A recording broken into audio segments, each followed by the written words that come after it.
안녕하세요. 친절한 정호쌤에 오신 여러분 환영합니다. 심리상담사 최정호입니다.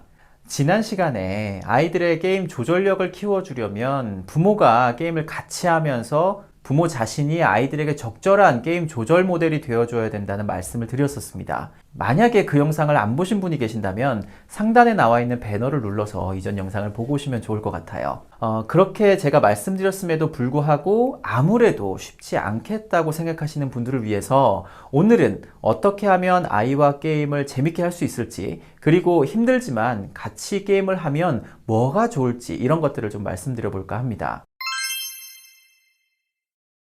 자녀의 게임 문제로 부모님들과 이야기를 나누다 보면 아버님들은 게임과 조금은 친숙하고 허용적이신 편이고 상대적으로 어머님들은 게임을 어려워하시는 편이더라고요. 물론 두 분 다 게임에 진심인 분도 계시고 아닌 가정도 있지만 저는 아버님들이 상대적으로 게임을 편하게 생각하시는 이유는 어릴 때 게임을 좀 해보셨기 때문이라고 생각해요. 요즘 게임을 주로 하는 아이들의 아버님들이시라면 아마 저와 세대가 비슷하실 테니까 예전에 스타크래프트나 카트라이더, 포트리스, 서든어택 이런 것들을 하셨으리라 생각이 됩니다. 만약에 어머님들이 게임을 좀 하셨다면 테트리스 아니면 프린세스 메이커, 크레이지 아케이드 이런 것들을 좀 하셨을 것 같고요. 근데 우리가 학창 시절에 했던 게임들과 요즘 게임들을 비교하면 많이 다릅니다. 우선 스마트폰이 나온 이후로 게임을 키보드나 마우스가 아닌 양손으로 하게 됐습니다. 그러다 보니까 조작을 하면서 어려움을 겪는 분들이 많이 계세요. 손가락이 마음대로 잘 안 움직이신대요.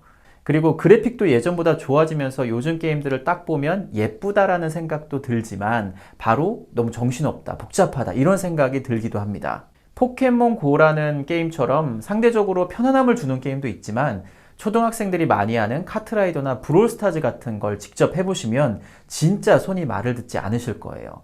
그래도 초등학생들이 하는 게임은 대충 보면 어떻게 하는 건지 이해는 가는데요. 중고등학생들이 주로 하는 롤이나 오버워치, 발로란트 이런 게임들은 앞만 들여다봐도 뭘 하는지 이해하기가 어렵습니다.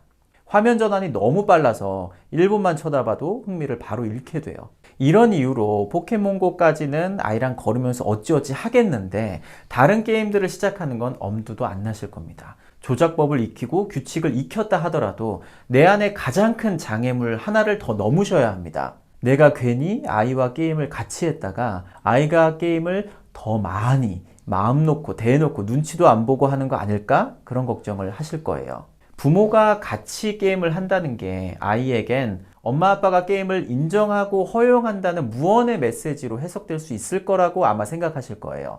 가뜩이나 옆에서 눈치를 주고 잔소리를 하고 혼을 내도 끌까 말까인데 부모가 나서서 허용적인 분위기를 만들어주면 아이는 게임을 손에서 더 놓지 못할 거라는 생각이 드실 거예요. 그렇기 때문에 아이가 게임을 하도록 켜주고 시간을 체크하는 감시자가 아니라 나란히 앉아서 게임을 하는 플레이어가 된다는 건 많이 깨림칙하시겠죠.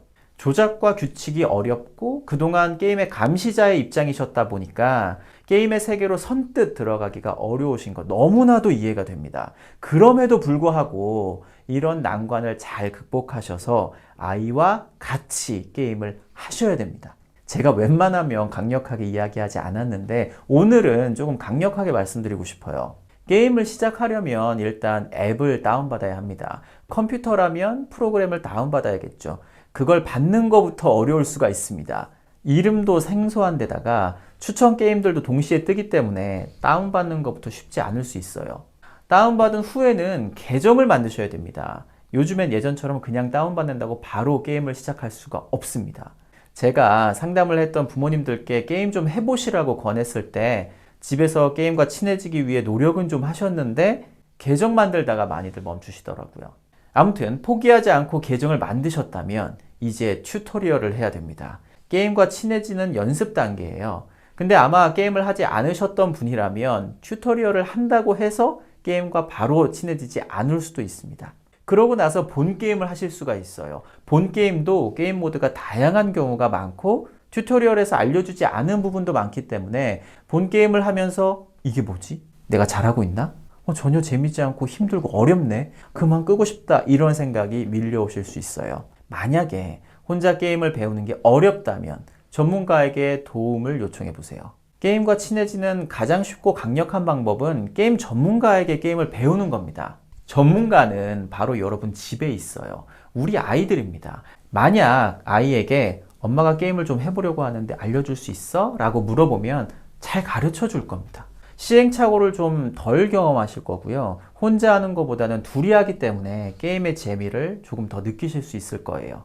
아이에게 게임을 배우는 게 좋은 또 다른 이유는 여러분이 게임과 친해지는 시간을 줄여주기도 하지만요. 더 중요한 건 아이가 어른으로서의 권위에 도전하는 경험을 할 수 있다는 거예요. 여러분이 아이에게 게임을 배울 때만큼은 아이가 선생님이고 여러분은 학생입니다. 어떻게 하는지 몰라서 우왕좌왕하고 있는 여러분에게 이건 틀렸다, 잘못했다, 이렇게 해야 된다, 저렇게 해야 된다고 부모에게 가르치는 입장이 돼보면 아이들은 평소에는 어른의 권위에 눌려서 할 수 없었던 행동들을 공식적으로 할 수 있게 되는 겁니다. 그러면서 카타르시스, 해방감을 느끼게 돼요. 동시에 쌓여있던 스트레스도 풀리게 될 수 있습니다. 이렇게 게임에 익숙해져서 아이와 게임을 어느 정도 같이 할 수 있는 상황이 되면 아이가 게임을 할 때 보였던 행동들의 맥락이 그제야 이해가 됩니다. 왜 게임을 하면서 아쉬운 탄성을 그렇게 크게 지르고 때로는 욕을 하고 왜 책상을 내리치는 것처럼 과격한 행동을 했는지를 직접 경험하시게 될 거예요. 그리고 다른 영상에서 말씀드렸던 것처럼 왜 시간이 아닌 판수로 아이의 게임 시간을 설정해야 되는지도 이해가 되실 겁니다. 정말 중요한 순간에 시간이 다 됐다고 끄라고 하면 어떤 기분일지 느끼게 되실 거예요. 왜 아이가 게임을 할 때 말을 시켜도 대답을 건성건성 했는지도 이해가 가실 거고요. 그러면서 게임을 끄기가 왜 어려운지도 조금씩 아시게 될 겁니다. 아이와 게임을 같이 하는 상황까지 오셨다면 이제 그 맥락 안에서 아이가 보이는 과격한 행동에 대한 피드백을 적절히 해줄 수 있는 환경이 마련된 겁니다. 가령 아이가 특정 상황에서 욕을 했다면 야, 엄마도 방금 욕 나올 뻔했어. 야, 그래도 욕은 속으로 하자. 라든지 져서 너무 분한 마음에 아이가 눈물을 흘렸다면 야, 엄마도 지니까 진짜 분하다. 라면서 안아주실 수도 있죠. 책상을 내리친다면 야, 우리 아무리 화가 나도 물건은 부수지 말자. 같은 이야기를 하실 수 있을 거예요. 이런 말들이 게임 세계 밖에서 부모가 아이 뒤통수에 대고 하는 말이라면 아마 아이는 흘려들 겁니다. 또 잔소리한다고 생각할 거예요. 근데 게임을 같이 하면서 이런 얘기를 하게 되잖아요. 그럼 그 말은 아이 상황을 고려해서 전달하는 진정성 있는 피드백으로 전달이 될 거예요. 그리고 져서 분하거나 억울한 상황에서도 여러분께서 소리를 무작정 지르거나 욕을 하는 게 아니라 분노를 적절하게 표출하는 모습을 보여주실 수 있다면 아이들은 몸소 그런 행동을 보여주는 부모의 모습을 보면서 행동 조절을 위한 모델링을 할 수 있을 겁니다. 부가적으로 게임을 같이 하면 일상생활에서는 보지 못했던 아이의 특성을 파악하실 수가 있을 거예요. 게임을 하는 공간은 내 자아가 투영된 또 다른 세계입니다.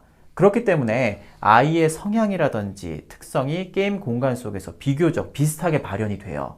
예를 들면 게임을 하는데 선두에 서서 주변 상황을 보지 않고 앞으로 돌진하는 성향의 아이들이 있습니다. 오로지 내 눈에 보이는 목표만 생각하는 목표 지향적인 아이들이죠. 또 시작 전에 이렇게 저렇게 하자고 전략을 세우기를 좋아하는 아이들도 있습니다.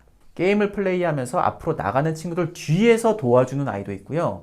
주로 명령을 내리는 리더 성향의 아이도 있습니다. 집에서는 드러나진 않지만 게임이라는 공간에서 어떤 미션이 주어졌을 때야 비로소 그 상황이 트리거가 돼서 익숙했던 모습들이 나타나는 거거든요. 이런 게 아이의 적성을 찾거나 아이와 생길 수 있는 갈등을 해결하는 데 아주 중요한 단서가 되곤 합니다. 게임을 무작정 피하거나 나쁘게만 생각하셨다면, 그리고 게임을 하는 게 어려워서 피하기만 하셨다면 게임을 함께 할 때 이런 많은 장점들이 있으니까 한번 시작해 보시면 좋을 것 같습니다. 그럼 오늘 이야기는 여기서 마무리하겠습니다. 다음 영상에서 꼭 다시 만나요.